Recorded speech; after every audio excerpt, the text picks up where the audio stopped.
Hi friends, நம்ம சேனலை இப்போ தான் ஃபஸ்ட் டைம் பார்க்குறீங்கன்னா மறக்காமல் நம்ம சேனலை சப்ஸ்கிரைப் பண்ணுங்கள். கூடவே பக்கத்தில் இருக்க பெல் ஐக்கானையும் கிளிக் பண்ணுங்கள். வாங்க ஃப்ரெண்ட்ஸ், வீடியோக்குள்ளே போகலாம்.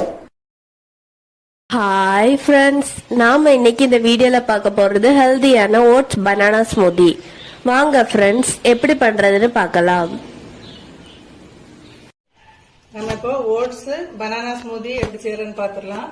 அதுக்கு தேவையான பொருட்கள் 2 ஸ்பூன் ஓட்ஸ், 1 கப்பு பால், பழம் எது வேணாலும் எடுத்துக்கலாம்.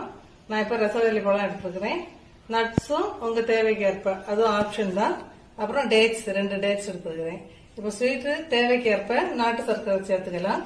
இப்போ ஓட்ஸ் 2 ஸ்பூன் எடுத்து பால் ஊற்றி ஒரு 5 நிமிஷம் ஊற வைக்க போறோம். நட்ஸ் நீங்க பாதாம் அந்த மாதிரி ஏதாவது சேர்த்துக்கிட்டீங்க அப்படின்னா ஒரு 2 மணிக்கூர் முன்னாடியே கொஞ்சம் ஊற வச்சுக்கோங்க.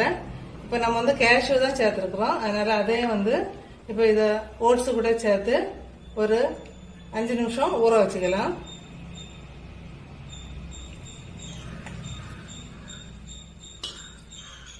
இப்போ ஓட்ஸ் ரெடி ஆகிறதுக்குள்ளாடி நம்ம பனானாவை கட் பண்ணி எடுத்துடலாம். இப்போ எடுத்து வச்சிருந்த டேட்ஸ் சீட்ஸ் எல்லாம் நீக்கிட்டு அதையும் நம்ம இந்த ஓட்ஸோட சேர்த்து ஊற வச்சுட்டு வந்துடலாம்.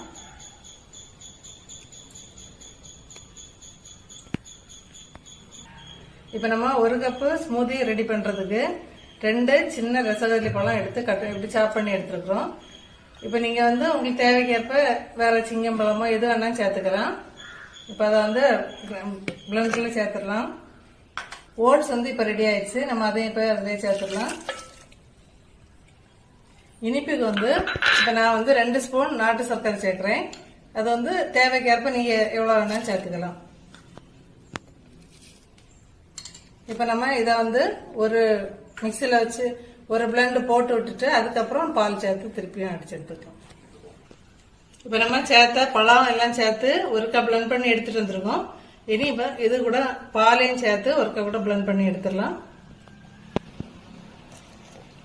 நம்ம இப்ப பிளண்ட் பண்ணி எடுத்துட்டு வந்தாச்சு. இப்ப நம்ம சர்வ் பண்ணிடலாம். இப்போ ஹெல்த்தியான பனானா ஓட்ஸ் ஸ்மூதி ரெடி ஆயிடுச்சு. இப்ப நம்ம இதுக்கு மேல கொஞ்சம் பனானா கட் பண்ணி வச்சு டெக்கரேட் பண்ணிடலாம். இப்போ பனானாவை சின்ன சின்ன பீசஸா கட் பண்ணி இதுக்கு மேல டெக்கரேட் பண்ணிக்கலாம். இல்ல நட்ஸ் சேர்த்துக்கிறோம்னா நட்ஸ் சேர்த்துக்கலாம், உங்க விருப்பம் தான் அது. ஓட்ஸ் பனானா ஸ்மூதி தயார்.